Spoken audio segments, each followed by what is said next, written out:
قرآن میں اللہ تعالیٰ نے آدم علیہ السلام کو بنانے کا تذکرہ سورہ ہجر میں فرمایا ہے۔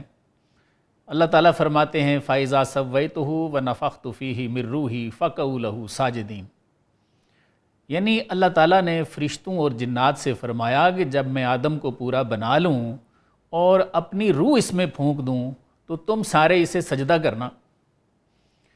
مولانا نے روح پر بہت سے کلام لکھے ہیں جن کا انشاءاللہ ہم اپنی جگہ پہ تذکرہ کریں گے۔ ابتدا میں اتنا عرض کرتا چلوں کہ اللہ کی روح کیا ہے۔ اللہ نے قرآن مجید میں بتا دیا ہے اللہ نور السماوات والارض، یعنی اللہ تعالیٰ زمینوں اور آسمانوں میں پھیلے ہوئے نور ہے۔ معلوم ہو گیا کہ اللہ تعالیٰ کی ذات نور ہے، اور جب یہ بھی قرآن سے پتہ چل گیا کہ اللہ نے اپنی روح سے انسان میں روح پھونکی ہے، تو اس سے مراد یہ ہے کہ انسان میں اللہ تعالیٰ کا نور موجود ہے۔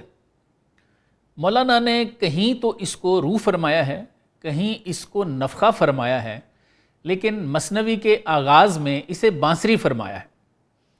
مولانا اس میں بتاتے ہیں کہ وہ روح جو کہ اللہ کا نور ہے ہم سے کیا تقاضا کرتا ہے۔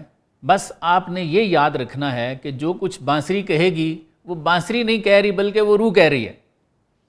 بانسری روح کا سمبل ہے، جہاں بانسری کا لفظ آئے گا تو ہم نے اسے روح سمجھنا ہے۔ آپ فرماتے ہیں، اور مثنوی کا آغاز یہاں سے ہو رہا ہے، بشنو از نئے چوں حکایت می کند و از جدائی ہا شکایت می کند، یعنی فرما رہے ہیں کہ بانسری جب بجتی ہے تو اسے غور سے سنو، وہ جدائیوں کی شکایت بیان کرتی ہے۔ کیا کہتی ہے کہ از نیستاں تا مرا ببریدان، کہ جب سے مجھے بانس سے کاٹ دیا گیا ہے، از نفیرم مرد و زن نالیدان، تو کہتی ہے میرے نالے سن کے عورتیں اور مرد روتے ہیں۔ کیوں روتے ہیں بھئی؟ کہتی ہے میری کہانی اتنی دردناک ہے، میں اپنے بانس سے کٹ چکی ہوں، میری آواز اب میرے نالے ہیں۔ اس سے مراد یہ ہے کہ جب سے روح اس انسان میں آئی ہے تو یہ واپس اپنی اصل کی طرف جانے کے لیے پریشان رہتی ہے، روتی ہے، تڑپتی ہے۔ آگے کہتی ہے سینہ ہم شرح شرح از فراق، کہتی ہے کہ میں کسی ایسے مرد کا سینہ چاہتی ہوں جو فراق سے پارا پارا ہو چکا ہو، کوئی ایسا لسنر چاہتی ہوں جو کسی کے ہجر میں جل کے راکھ ہو چکا ہو۔ کس لیے؟ تا بگویم شرح درد اشتیاق، کہتی ہے تاکہ میں اسے اپنے عشق کے درد کی تفصیل سناؤں۔ اس سے مراد یہ ہے کہ اللہ والے اپنی صحبت کے لیے بھی کوئی اپنے جیسا درد آشنا چاہتے ہیں۔ کیسا درد آشنا چاہتے ہیں؟ جیسا بابا فرید الدین گنج شکر رحمۃ اللہ علیہ نے نظام الدین اولیاء رحمۃ اللہ علیہ کو پایا۔ تھوڑا سا میں بیان کر دیتا ہوں۔ نظام الدین اولیاء رحمۃ اللہ علیہ کے ملفوظات شریف میں لکھا ہے کہ آپ دہلی میں بابا صاحب کے بھائی نجیب الدین متوکل رحمۃ اللہ علیہ سے ملتے، جو کہ ان کے قریب رہتے تھے، اور اکثر ان کی زبان سے سیدنا بابا صاحب کا تذکرہ سنتے۔ پھر جب یہ شوق حد سے بڑھا تو آپ پاک پتن شریف روانہ ہوئے۔ جیسے ہی سیدنا بابا صاحب نے نظام الدین اولیاء رحمۃ اللہ علیہ کو دیکھا تو یہ مشہور شعر پڑھا، اے آتش فراقت کہ دل ہا کباب کردہ، یعنی تیری فرقت کی آگ نے کئی دل کباب کر دیے ہیں، سیلاب اشتیاقت کے جہاں خراب کردہ، اور تیرے شوق کا سیلاب کئی دل خراب کر چکا ہے۔ اللہ ہی جانے کیا راز تھا۔ کہتے ہیں کہ یہی شعر سن کے نظام الدین اولیاء رحمۃ اللہ علیہ حضرت سے بیعت ہو گئی۔ مولانا فرماتے ہیں کہ روح کوئی ایسا ہی دل جلا چاہتی ہے۔ آگے فرماتے ہیں کہ بانسری کہتی ہے ہر کس کے او دور ماند از اصل خیش، فرماتے ہیں جو بھی اپنی اصل سے کٹ جاتا ہے، بعض جوید روزگار وصل ہیش، وہ اپنے وصل کا زمانہ رو رو کر تلاش کرتا رہتا ہے۔ یعنی بانسری یہ کہہ رہی ہے کہ میری بات کوئی انہونی تو نہیں ہے، نیچرل ہے، میں بھی بانس سے کٹی ہوں اس لیے روتی ہوں۔ آگے بانسری کہتی ہے من بہرے جمیت نالاں شدم، کہتی ہے لوگوں نے مجھے بہت رلایا ہے، جفت خوش حالاں و بد حالاں شدم، اس لیے کہ میں اچھے اور برے لوگوں میں رہتی رہی ہوں۔ مزید کہتی ہے ہر کسے ظن خود شد یار من، کہتی ہے ہر شخص اپنے خیال کے مطابق میرا یار بنا، و از درون من نہ جست اسرار من، لیکن اس نے میرے اندر سے میرے رازوں کی جستجوئی نہیں کی۔ یعنی روح کہتی ہے کہ میں تو مر روحی ہوں، کسی نے پہچانا ہی نہیں مجھے کہ میرے اندر کون بیٹھا ہوا ہے۔ یہ نفخہ نور خدا کی طرف اشارہ ہے۔ آگے بانسری کہتی ہے سر من از نالہ من دور نیست، کہتی ہے میرا بھید میری آہوزاری سے جدا تو نہیں ہے، لیک چشم و گوش را آ نور نیست، لیکن کہتی ہے لوگوں کی ظاہری آنکھوں اور کانوں میں وہ نور ہی نہیں ہے کہ مجھے پہچان سکیں۔ آگے کہتی ہے تن از جاں و جاں از تن مستور نیست، بانسری کہتی ہے کہ جسم جان سے اور جان جسم سے چھپی ہوئی تو نہیں ہوتی، لیک کسرا دید جاں دستور نیست، لیکن یہ دستور بھی نہیں ہے کہ کوئی جان کو دیکھ سکے۔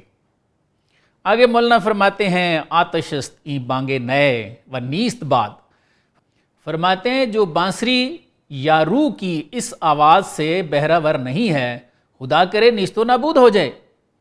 میں تھوڑا سا اس کی وضاحت کرتا چلوں کہ تمام صوفیہ نے یہ بات لکھی ہے کہ الہام اسی روح سے ہوتا ہے۔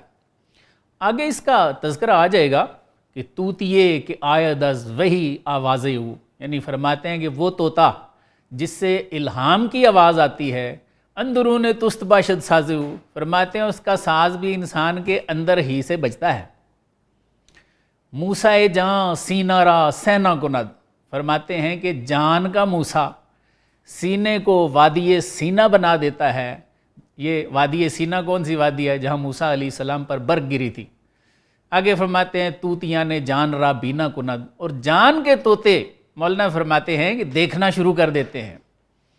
آگے فرماتے ہیں چشم دولت سحر مطلق می کند، فرماتے ہیں بھئی جب کرم ہوتا ہے نا ذات کا تو انسان پہ سحر مطلق طاری ہو جاتا ہے۔ روح شد منصور انالحق می زند، فرماتے ہیں روح منصور ہو جاتی ہے، انالحق کہنا شروع ہو جاتی ہے۔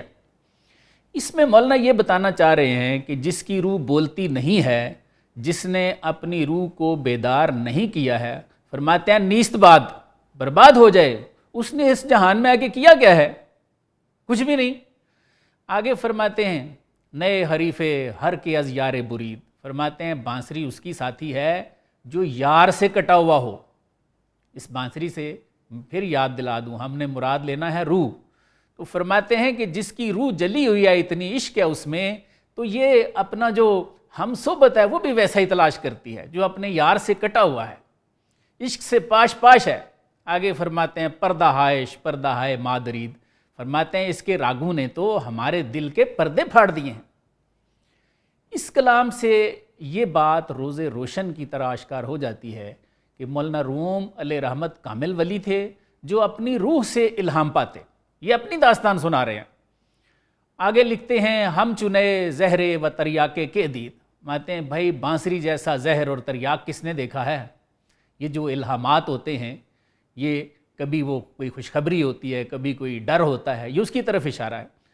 ہم چنے دم سازے و مشتاق کے دید، فرماتے ہیں بانسری جیسا دم ساز یعنی ساتھی اور مشتاق کس نے دیکھا ہے؟ پھر آگے فرماتے ہیں نئے حدیث راہ پرخومی کند، فرماتے ہیں بانسری یا روح جو ہے یہ خطرناک راستوں کی بات کرتی ہے۔ قصہ ہائے عشق مجنوں می کند، یہ تو مجنوں کے قصے بیان کرتی ہے۔ آگے فرماتے ہیں بڑی مزے کی بات ہے دو دہاں داریں گویا ہم چنے، فرماتے ہیں ہم بھی بانسری کی طرح بھئی دو منہ رکھتے ہیں، یک دہاں پنہان است در لب ہائے وے، فرماتے ہیں کہ اس بانسری کا ایک منہ اللہ تعالیٰ کے لبوں میں ہے۔ اس سے کیا مراد ہے؟ مولانا یہ فرمانا چاہ رہے ہیں کہ ہماری روح میں عشق و مستی کی جو کیفیات پیدا ہوتی ہیں یہ اللہ تعالیٰ کی طرف سے ہوتی ہیں، اس لیے فرماتے ہیں کہ اس بانسری کا ایک منہ جو ہے وہ ذات نے اپنے منہ میں رکھا ہوا ہے۔ آگے فرماتے ہیں یک دہاں نالا شدہ سوئے شما، فرماتے ہیں مالک ہمارا ایک منہ روتا ہوا تمہاری جانب جو ہے وہ ہائے ہو کر رہا ہے۔ آگے وہی لفظ استعمال کرتے ہیں ہائے ہوئے درف گندہ در سما، اور اس نے آسمانوں میں بھی گلگلہ بپا کر دیا ہے ہمارے اس جو رونا دھونا ہے، ہماری یہ جو خواہش ہے آپ سے ملنے کی۔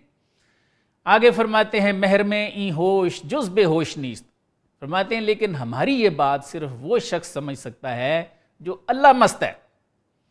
مر زبارہ مشتری چوں گوش نیست، فرماتے ہیں کہ زبان کو کان کے علاوہ کوئی سمجھ سکتا ہے؟ آگے کیا لکھتے ہیں در نیابد حال پختہ ہے چھام، فرماتے ہیں کہ بھائی ناقص لوگ کاملوں کی بات نہیں سمجھ سکتے، پس سخن کو تا باشد وسلام، فرماتے ہیں اس لیے بات مختصر کرتا ہوں۔ آگے ایک بڑی مزے کی بات بھی فرماتے ہیں، آپ فرماتے ہیں بر سمائے راست ہر کس چیر نیست، ماتے ہیں بھئی سچی بات ہے، ہر شخص سچی بات سننے پہ قادر کہاں ہے، وجہ کیا ہے، تو مائے ہر مرغ کے انجیر نیست، اس لیے کہ ہر پرندہ انجیر نہیں کھاتا۔ یہاں تک ہم یہ بات سمجھ گئے کہ مولانا نے روح کو بانسری فرمایا ہے، اور بانسری کی ساری گفتگو روح کی گفتگو ہے جو انسان میں دکھی ہے۔ مولانا یہاں پہ فرمانا یہ چاہ رہے ہیں کہ جو شخص اپنی روح کی گفتگو نہیں سنتا، اس نے اس جہان میں اپنا تزکیہ نفس کیا ہی نہیں ہے، اور جو اس کے آنے کا اصل مقصد تھا اس میں وہ ناکام ہے۔ اگر اس نے تزکیہ نفس کیا ہوتا تو وہ اپنی روح کے کلام ضرور سنتا۔